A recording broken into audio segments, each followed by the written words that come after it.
समझते हैं ज्योति विज्ञान और हस्तरेखा के बारे में कि ज्योति विज्ञान और हस्तरेखा का आपस में क्या संबंध है और हस्तरेखा देख के लोगों की मस्तिष्क और भविष्य के बारे में कैसे जानकारी ली जाती है, इसके बारे में सर से हम समझेंगे। और हाँ, एक बात मैं और बताना चाहता हूँ, जिस किसी दर्शक और व्यूअर को सर से कुछ पूछना हो तो वीडियो देखकर वो कमेंट कर सकता है, सर उसको जवाब देंगे। सर, हस्तरेखा और ज्योति विज्ञान के बारे में आप थोड़ा दर्शकों को समझाएँ। हस्तरेखा का भी कैलकुलेशन होता है। 2013 में जिस वक्त भारतीय जनता पार्टी आई थी यहाँ पे, तो बीजेपी की पार्टी का शासन आया था, तो डॉक्टर चंदेल थे रजिस्ट्रार यहाँ, उनको हटा दिया था। उन्होंने हमको बुला के अपनी हस्तरेखा दिखवाई, तो उनकी हस्तरेखा का कैलकुलेशन हमने दावा किया था कि 13 अगस्त को फिर से आप जाकर के पुनः पद संभालेंगी। तो उन्होंने कहा बीजेपी की शासन में मैं हटा हूँ और बीजेपी के शासन में मैं चला जाऊँगा। इस तरह की हमारी उनकी वार्तालाप हुई। करीब 25 प्रोफेसर वहाँ बैठे हुए थे। गालब में हमारी उनकी वार्तालाप हुई थी। हस्तरेखा देख करके मैंने वादा किया था और वही तारीख 13 अगस्त को ही उनके पास सूचना आ गई थी और उन्होंने पद बाहर जा कर के संभाला था, शपथ ग्रहण की थी रजिस्ट्रार पद की पुनः। सर ने बताया कि सर की जो भविष्यवाणी थी बिल्कुल सही सटीक बैठी थी। सर ने जिसके बारे में आपको नाम बताया, वो जिस पद से हटे थे फिर दोबारा आए, सर ने उनके बारे में बताया और सटीक उस टाइम पर उनके साथ में वो वैसा ही हुआ। तो ये कैसे संभव है? ये बहुत से लोग इसको असंभव मानते हैं कि हस्तरेखा कुछ नहीं होती है, अपने कर्म पे फल पे आदमी लोग चलते हैं आगे, कर्म देख के मानते हैं। लेकिन नहीं, कहीं ना कहीं हस्तरेखा, कहीं ना कहीं ज्योति विज्ञान इस पृथ्वी में, इस धरती में है। उसी का सबूत, उसी की सच्चाई हम आपको दिखा रहे हैं और बताने जा रहे हैं। जो प्रोफेसर हैं इसी विषय के, जिसके बारे में पढ़ाते हैं और उन्होंने इसकी बेहतरीन और अंदर से जाके खोज की है, वो हम आपको और विस्तार में बतलाते हैं। सर, इस विस्तार में और थोड़ा बतलाएं जीव विज्ञान के बारे में और हस्तरेखा के बारे में। मैं ज्योतिष से PhD हूँ और मैंने अपने बच्चों की भी कुंडली देख करके, हमारी बेटी है छोटी, उसकी कुंडली देख करके मैंने उसको हॉरोस्कोप को फलित किया। उसकी कुंडली में स्पोर्ट का कोटा दिया था, वो भी क्रिकेट का। स्पोर्ट अलग अलग होते हैं, क्रिकेट का दिया था। मैंने 4 साल की अवस्था से उसकी कुंडली को फलित करके और क्रिकेट में उसको डाला और आज भगवान की कृपा से भारतीय अंडर-19 इंडिया टीम में खेल रही है, वर्ल्ड कप खेल रही है मलेशिया में। ये भी उसकी भविष्यवाणी लिख दी, इंडिया खेलेगी एक दिन और वो इंडिया खेल रही है। सर, पुश करना रूम स्टार्ट। अभी सर ने अपनी ही बेटी का, जो उनकी स्वयं की बेटी है, उसका उन्होंने, सर ने भविष्य तय किया था कि वो किस खेल में जाएगी और उनकी बच्ची उसी खेल में गई। मतलब कहीं ना कहीं भविष्यवाणी सही होती है, कहीं ना कहीं हस्तरेखा भी मानी जाती है और कहीं ना कहीं जीव विज्ञान भी है। अब हम सर से जानते हैं कि ये जो जीव विज्ञान की या हस्तरेखा की उत्पत्ति कहाँ से हुई, लोग बागों ने इसका जानना कहाँ से शुरुआत की और इसका गणित कैलकुलेशन कब से शुरुआत हुआ। सर, इसके शुरुआती तौर पे थोड़ा दर्शकों को बताएं। जी, ज्योतिर्विज्ञान जब से सृष्टि चालू हुई है, जभी से ज्योतिष चला आ रहा है। हाँ, बीच में कुछ समय के लिए व्यवधान पैदा हो गए थे जो उसको ब्रेक लगा दिए गए थे, लेकिन समय समय पे राजनेता लोग आए, मंत्री लोग आए, उन्होंने इसको कॉलेज यूनिवर्सिटी में पुनः चालू किया। आज आपके मोतीलाल जी जो मंत्री बने थे, शिक्षा मंत्री, उन्होंने पुनः स्कूलों कॉलेज में ज्योतिष चालू कर दिया है और उसी अनादिकाल से चला आ रहा है ज्योतिष। पुराणों में, महाभारत में, रामायण में भी इस ज्योतिष का अपन को देखने को मिलता है। मतलब कहीं ना कहीं ज्योति विज्ञान है, तभी गुरुकुल में और कॉलेजों में इसकी शिक्षा प्रारंभ की गई।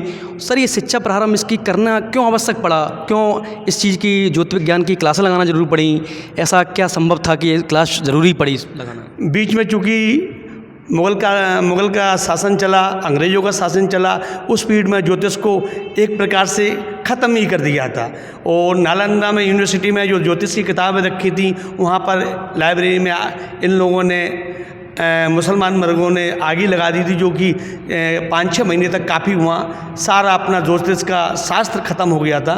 तो उसको पुनः जीवित करने के लिए संस्कृत को बढ़ावा दिया गया और ज्योतिष को बढ़ावा दिया गया।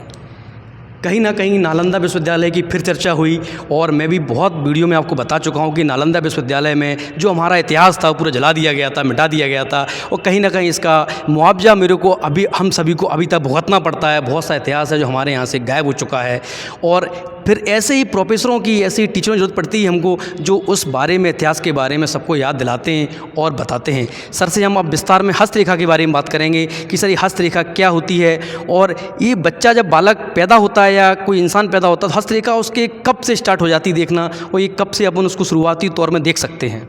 जन्म से ही अगर देखा जाए तो बच्चा जिस वक्त गर्भ में आता है तो माता पिता के हाथों से उसकी संतान के बारे में ब्यौरा चालू हो जाता है देना, कि आपकी संतान कैसी निकलेगी, कैसी नहीं निकलेगी। और जब बच्चा पैदा होता है उस समय से उसकी हस्तरेखा का विधान चालू हो जाता है, फलित चालू कर देते हैं हम लोग। और काफ़ी देखा गया, आज एक दो इंजीनियर थे, उनकी हमने भविष्यवाणी करी थी कि भैया आपने इंजीनियरिंग की डिग्री तो ले ली, लेकिन आपका मेडिकल लाइन में है। तब उन्होंने नीट दिया, उनका सर्टिफिकेट मेडिकल में हो गया। एक दो ऐसे भी हमारे पास कस्टमर आए, और जैसे डॉक्टर अर्पित जैन, उन्होंने इंजीनियरिंग की थी, इंजीनियरिंग के बाद नीट में बैठे वो। हमने उनको बोला आपकी डॉक्टरी की लाइन है, वो भी सर्जन है आप, तो पुनः मेडिकल लाइन में हुआ और सर्जन बन गए वो। क्या सर आपका मानना ये है कि बच्चा अपनी पढ़ाई स्टार्ट करता है शुरुआती दौर में, जब वो आता है तो उसको हस्तरेखा देख के, अपने ग्रह देख के ही पढ़ाई और अपने कर्म स्टार्ट करना चाहिए? जी हाँ, चाहे हस्तरेखा हो या कुंडली हो, उनको ही दिखा करके बच्चे को उसी लाइन पर डालना चाहिए जिस बच्चे में उसका डेवलपमेंट लिखा है। पूरा ग्रहों से ही सब कुछ होता है, मैं तो ये मानता हूँ। जो सृष्टि में है जीव और निर्जीव, हम यहाँ तक बात कर रहे हैं। निर्जीव हुए जैसे कि पहाड़, पर्वत, आपका केदारनाथ, भुज, कच्छ, उस वो निर्जीव हो गए, महानगर हो गए। और वो केदारनाथ एक धार्मिक मंडल हो गया। जब शनि और चंद्र की युति हुई थी तो केदारनाथ में जल का बहाव आ गया था प्राकृतिक रूप, और भुज कक्ष में मंगल और राहु की युति बनी तो, और चंद्र की युति साथ में बनी तो भुज कक्ष में भी यही हुआ, मलबा ऊपर आ गया और शहर सिटी पूरा समा गया पाताल में। सब कुछ बुझाओं ग्रहों से ही होता है। सर ये हस्तरेखा की जो किसी को शिक्षा लेनी हो, क्या ऐसा ज़रूरी है कि हस्तरेखा शिक्षा लेने वाले अलग से स्टूडेंट कोई होते हो कि हम बीच में से ही हस्तरेखा सीख सकते हैं और कुंडली के बारे में जान सकते हैं? हस्तरेखा के और ज्योतिष सीखने के लिए उसकी कुंडली में ग्रहों का योग दिया होता, वही ज्योतिष सीख सकता, अन्यथा नहीं सीख सकता। अच्छा, हस्तरेखा सीखने के लिए ज्योतिष का योग होना चाहिए, कुंडली का योग होना चाहिए। तो सर ये विस्तार में बताएं, कुंडली क्या चीज़ होती है और कुंडली क्यों बनाई जाती है, और कुंडली का मेन तात्पर्य क्या होता है बनाने का? हमारा ज्योतिष जो है ना, सिद्धांत होरा संहिता पर डिपेंड है। सिद्धांत होरा संहिता, इनका जिसने कैलकुलेशन कर लिया, इन शास्त्रों का जिसको ज्ञान हो गया, वो ज्योतिष में निपुण हो जाता है।